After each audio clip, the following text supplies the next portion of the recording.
Primetime News this evening. Politicians spar over Spark program. Prime Minister Andrew Holness adds his voice to the debate. PNP candidate for Western Westmoreland slapped with defamation lawsuit. And we take you inside Jacob's Ladder, where Haitian orphans have been housed. Good evening and welcome to Primetime News. We're live on air and also online at onespotmedia.com. A very special welcome also to our viewers on TVJ International in the Cayman Islands. I'm Javon Keys. And I'm Janella Precious with a preview of what's to come in business news. Here's Andrea Chisholm.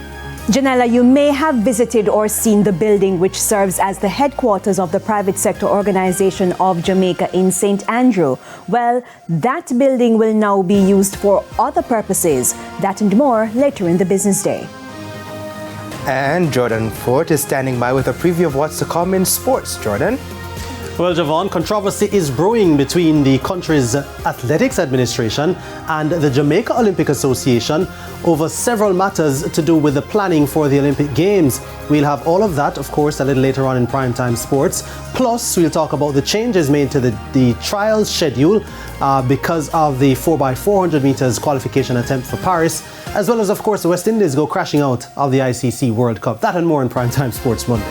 Controversy here, controversy there, but guess where I know there is no controversy, and that is with the weather report and forecast. Am I not right, Romain? Let's see. That's correct, Janella. This week we aren't expecting significant changes to the weather that we have been seeing, especially compared to last week. We still have cloudy conditions across most of the area in the morning with isolated showers and thunderstorms mainly across sections of western parishes.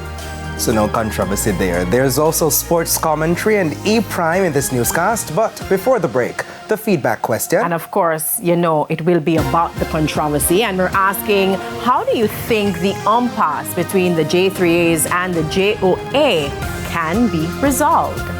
Share your comments online at facebook.com/televisionjamaica and post on X at TVJ News Center.